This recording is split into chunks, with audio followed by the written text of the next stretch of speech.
Moby-Dick, or The Whale by Herman Melville. Chapter 61, Stubb Kills a Whale. If to Starbuck the apparition of the squid was a thing of portents, to Queequeg it was quite a different object.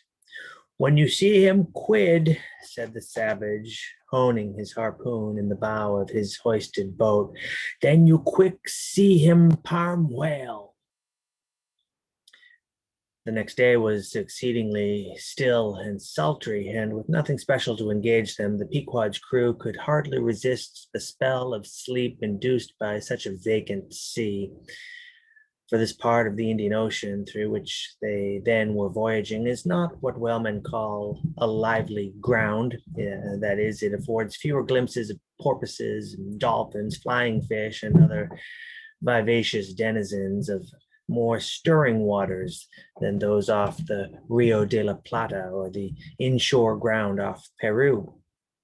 It was my turn to stand at the foremost head, and with my shoulders leaning against the slackened royal shrouds, to and fro I idly swayed in what seemed an enchanted air. No resolution could withstand it in that dreamy mood, losing all consciousness. At last my soul went out of my body, though my body still continued to sway as a pendulum will, long after the power which first moved it is withdrawn.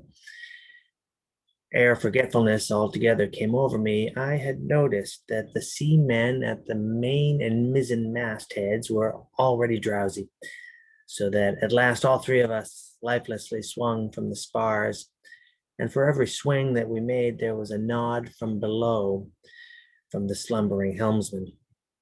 The waves, too, nodded their indolent crests, and across the wide trance of the sea, east nodded to west, the sun over all.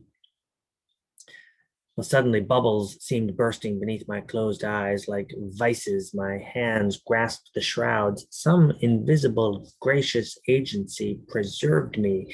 With a shock, I came back to life. And lo, close under our lee, not 40 fathoms off, a gigantic sperm whale lay rolling in the water like the capsized hull of a frigate, his broad, glossy back of an Ethiopian hue, glistening in the sun's rays like a mirror, but lazily undulating in the trough of the sea, and ever and anon tranquilly spouting his vapory jet.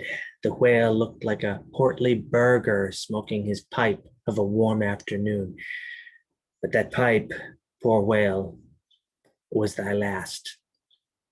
As if struck by some enchanter's wand, the sleepy ship and every sleeper in it all at once started into wakefulness, and more than a score of voices from all parts of the vessel simultaneously with the 3 notes from aloft shouted forth the accustomed cry, as the great fish slowly and regularly spouted the sparkling brine into the air. "Clear away the boats, luff!" cried Ahab. And obeying his own order, he dashed the helm down before the helmsman could handle the spokes. The sudden exclamations of the crew must have alarmed the whale, and ere the boats were down, majestically turning, he swam away to the leeward, but with such a steady tranquility and making so few ripples as he swam that, thinking after all he might not as yet be alarmed, Ahab gave orders that not an oar should be used, and no man must speak but in whispers. So seated like Ontario Indians on the gunwales of the boats, we swiftly but silently paddled along, the calm not admitting of the noiseless sails being set. Presently, as we thus glided in chase, the monster perpendicularly flitted his tail 40 feet into the air and then sank out of sight like a tower swallowed up. "There go the flukes," was the cry, an announcement immediately followed by Stubbs producing his match and igniting his pipe, for now a respite was granted. After the full interval of his sounding had elapsed, the whale rose again, and being now in advance of the smoker's boat and much nearer to it than to any of the others, Stubb counted upon the honor of the capture. It was obvious now that the whale had at length become aware of his pursuers. All silence of cautiousness was therefore no longer of use. Paddles were dropped and oars came loudly into play. And still puffing at his pipe, Stubb cheered on his crew to the assault. Yes, a mighty change had come over the fish. All alive to his jeopardy, he was going head out, that part obliquely projecting from the mad yeast which he brewed. It will be seen in some other place of what a very light substance the entire interior of the sperm whale's enormous head consists. Though apparently the most massive, it is by far the most buoyant part about him, so that with ease he elevates it in the air and invariably does so when going at his utmost speed. Besides, such is the breadth of the upper part of the front of his head, and such the tapering cutwater formation of the lower part, that by obliquely elevating his head, he thereby may be said to transform himself from a bluff-bowed, sluggish galliot into a sharp-pointed New York pilot boat. Start her, my men. Don't hurry yourselves. Take plenty of time, but start her like thunderclaps, that's all, cried Stubb, spluttering out the smoke as he spoke. Start her now. Give him the long and strong stroke, Tashtego. Start her. Tash, my boy, start her. All. But keep cool, keep cool. Cucumbers is the word. Easy, easy. Only start her like grim death and grinning devils, and raise the buried dead perpendicular out of their graves, boys. That's all. Start her. Woohoo! Wahee! Screamed the gay header in reply, raising some old war whoop to the skies as every oarsman in the strained boat involuntarily bounced forward with the one tremendous leading stroke which the eager Indian gave.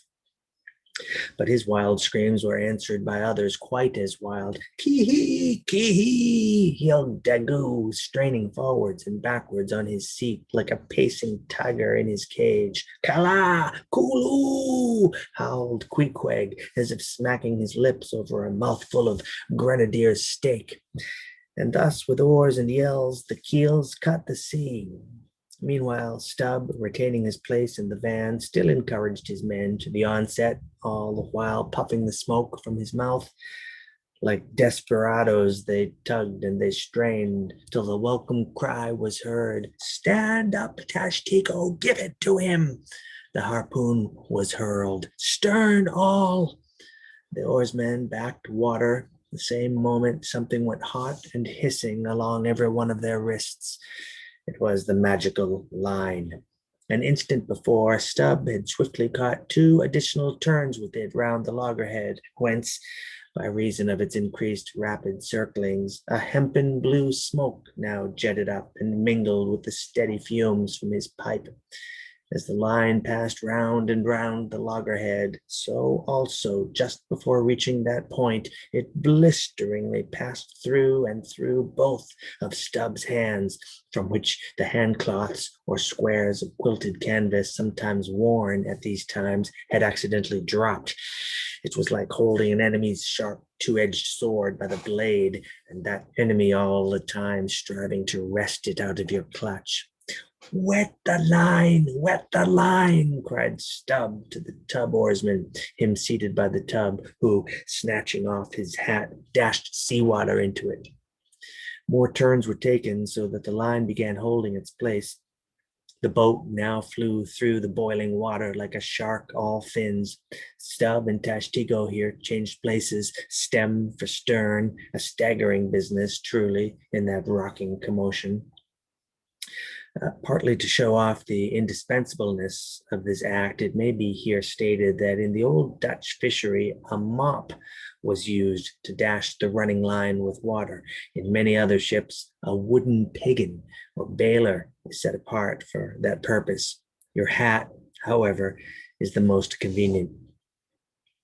From the vibrating line extending the entire length of the upper part of the boat, and from its now being more tight than a harp string, you would have thought the craft had 2 keels, one cleaving the water, the other the air, as the boat churned on through both opposing elements at once. A continual cascade played at the bows, a ceaseless whirling eddy in her wake, and at the slightest motion from within, even but of a little finger, the vibrating, cracking craft canted over her spasmodic gunwale into the sea. Thus they rushed, each man with might and main clinging to his seat to prevent being tossed to the foam, and the tall form of Tashtego at the steering oar crouching almost double in order to bring down his center of gravity. Whole Atlantics and Pacifics seemed past as they shot on their way, till at length the whale somewhat slackened his flight. Haul in, cried Stubb to the bowsman, and facing round towards the whale, all hands began pulling the boat up to him, while yet the boat was being towed on. Soon ranging up by his flank, Stubb, firmly planting his knee in the clumsy cleat, darted dart after dart into the flying fish. At the word of command, the boat alternately sterning out of the way of the whale's horrible wallow, and then ranging up for another fling. The red tide now poured from all sides of the monster like brooks down a hill. His tormented body rolled not in brine, but in blood, which bubbled and seethed for furlongs behind in their wake. The slanting sun playing upon the crimson pond in the sea sent back its reflection into every face, so that they all glowed to each other like red men. And all the while, jet after jet of white smoke was agonizingly shot from the spiracle of the whale, and vehement puff after puff from the mouth of the excited headsman, us, as at every dart, hauling in upon his crooked lance by the line attached to it. Stubb straightened it again and again by a few rapid blows against the gunwale, then again and again sent it into the whale. Pull up! Pull up! He now cried to the bowsman as the waning whale relaxed in his wrath. Pull up close to! And the boat ranged along the fish's flank. When reaching far over the bow, Stubb slowly churned his long, sharp lance into the fish and kept it there, carefully churning and churning, as if cautiously seeking to feel after some gold watch that the whale might have swallowed, and which he was fearful of breaking ere he could hook it again. But that gold watch he sought was the innermost life of the fish, and now it is struck, for starting from his trance into that unspeakable thing called the flurry, the monster horribly wallowed in his blood, overwrapped himself in impenetrable, mad, boiling spray, so that the imperiled craft, instantly dropping astern, had much ado blindly to struggle out from that frenzied twilight into the clear air of day.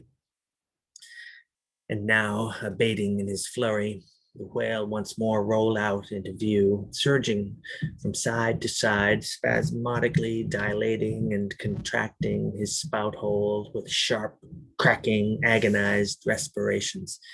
At last, gush after gush of clotted red gore, as if it had been the purple lees of red wine, shot into the frighted air, and falling back again, ran dripping down his motionless flanks into the sea. His heart had burst. He's dead, Mr. Stubb, said Daggoo. Yes, both pipes smoked out.